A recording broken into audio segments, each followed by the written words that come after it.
PLDT, hindi daw papayagan na matalo lang sila na nasa mababang rank na Farm Fresh. Farm Fresh Foxes, may papatunayan.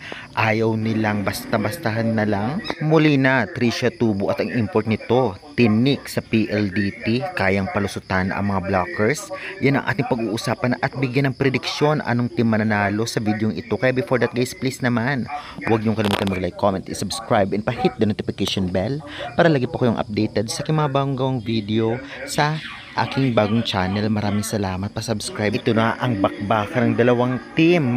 Ungusan kaya ng PLDT ang undefeated ngayon sa kanilang pool na Farm Fresh Foxes na magaganap ang laban nila 6:30 PM ngayong October 25, 2025 sa Henares Center, Montalban ang venue. Kaya kaabang-abang ito, lalong-lalo pa lumakas talaga ang Farm Fresh sa pagdagdag nga ni Molina, Meneses, samahan pa ng kanilang import. Sabi pa nga dito ng PLDT, hindi sila papayag na basta-basta na lang na dating nasa lower rank team na ngayon ay mamamayagpag din sa kanilang pool. Kaya gagawin din nila ang lahat para matalo ang Farm Fresh Foxes.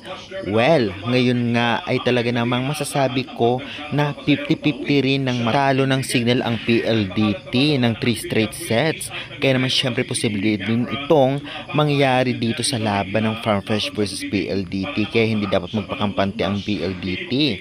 Totally talaga, depensa, opensa at blockings, napakalakas ng PLDT, ngunit kayang tapatan to ng Farm Fresh sa ngayon. Lalong-lalo pa, malakas ang kanilang import.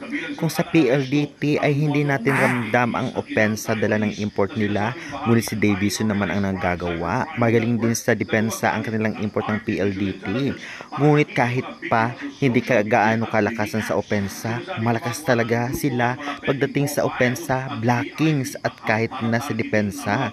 Kaya syempre, kailangan galingan ng Farm Fresh para matalo ang PLDT na still malakas. Usap-usapan rin ang pagkatalo nga ng PLDT kontra sa Signal ay talagang balak talaga dahil sister team ng PLDT ang Signal, kaya pinagbigyan. Kaya sa tingin ninyo guys, kasi dati pa ay naghaharap sila, hindi naman pinagbibigyan ng Signal ang PLDT nung malakas talaga ang Signal. Kaya ngayon pinagbigyan, kaya feeling ko hindi naman. Kaya syempre talagang possible na matalo din ng Farm Fresh ang PLDT ngayon.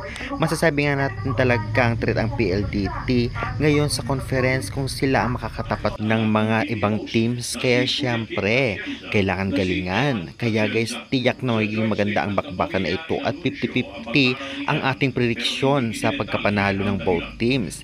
Kaya guys, para sa inyo, anong team mananalo? PLDT or Farm Fresh? Comment nyo na yan at huwag kalimutan mag-like and subscribe for more updates.